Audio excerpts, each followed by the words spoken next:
समय की शुरुआत से ही इंसान आसमान की तरफ देखते थे। वो पंछियों को उड़ते हुए देखते थे। वो भी उड़ने का सपना देखते थे। पुराने जमाने की कहानियों में परों वाले जीवों के बारे में बताया जाता था। देवी देवता उड़ते थे। हीरो उड़ने वाले घोड़ों पर सवार होते थे। लोगों ने पंछियों की एनक्यूएल करने की कोशिश की। उन्होंने पंख और लकड़ी से पंख बनाए, लेकिन असली उड़ान नामुमकिन लगती थी। पतंग शायद उड़ने वाली मशीनों का सबसे पहला रूप था। चीन में लोगों ने हजारों साल पहले पतंग बनाई थी। पतंग हवा में ऊपर रहने के लिए हवा का इस्तेमाल करते थे। कुछ पतंग बहुत बड़े थे और लोगों को भी उठा सकते थे। पतंगों ने दिखाया कि इंसान चीजें उड़ा सकते हैं। इससे आविष्कारकों को विचार मिले, क्या हो अगर वो लोगों को ले जाने के लिए एक मशीन बना सकें। 18वीं सदी में लोग आखिरकार उड़े, पंखों से नहीं बल्कि गुब्बारों से। फ्रांस में मोंटगोल्फियर भाइयों ने पहले गर्म हवा के गुब्बारे बनाए। ये गुब्बारे ऊपर उठने के लिए गर्म हवा का इस्तेमाल करते थे। 1783 में उन्होंने एक भेड़, एक बत्तख और एक मुर्गे को गुब्बारे में ऊपर भेजा।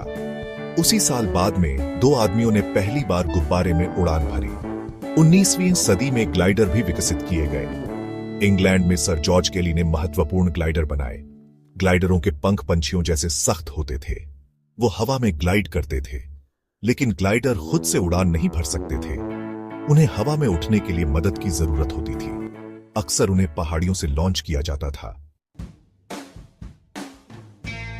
ओहायो के 2 भाइयों ने इतिहास बदल दिया। ऑरविल और विल्बर राइट ने पहला सफल हवाई जहाज बनाया। उन्होंने पंछियों और पतंगों का अध्ययन किया। उन्होंने अपने विचारों का परीक्षण करने के लिए ग्लाइडर बनाए। मुख्य बात हवा में प्लेन को नियंत्रित करना था। राइट भाइयों ने इसके लिए एक सिस्टम का आविष्कार किया। 1903 में किट्टी हॉक उत्तरी कैरोलिना में इतिहास रचा गया। ऑरविल ने पहली संचालित उड़ान भरी। फ्लायर नामक प्लेन 12 सेकंड तक उड़ा। इसने 120 फीट की यात्रा की। यह एक छोटी उड़ान थी, लेकिन इसने दुनिया बदल दी। हवाई जहाज का युग शुरू हो गया था। 1914 से 1918 तक पहले विश्व युद्ध ने हवाई जहाज के इस्तेमाल के तरीके को बदल दिया। पहले प्लेन का इस्तेमाल निगरानी के लिए किया जाता था। जल्द ही उन्हें मशीन गनों से लैस किया गया। पायलट हवा में लड़ते थे। डॉग फाइट्स तय करते थे कि आसमान पर किसका नियंत्रण है। इससे हवाई जहाज की तकनीक में तेजी से विकास हुआ। प्लेन तेज, मजबूत और ज्यादा फुर्तीले हो गए।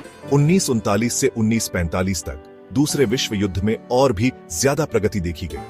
प्लेन के निर्माण में लकड़ी की जगह धातु ने ले ली। इंजन ज्यादा शक्तिशाली हो गए। जेट इंजन का आविष्कार हुआ। इसने हवाई यात्रा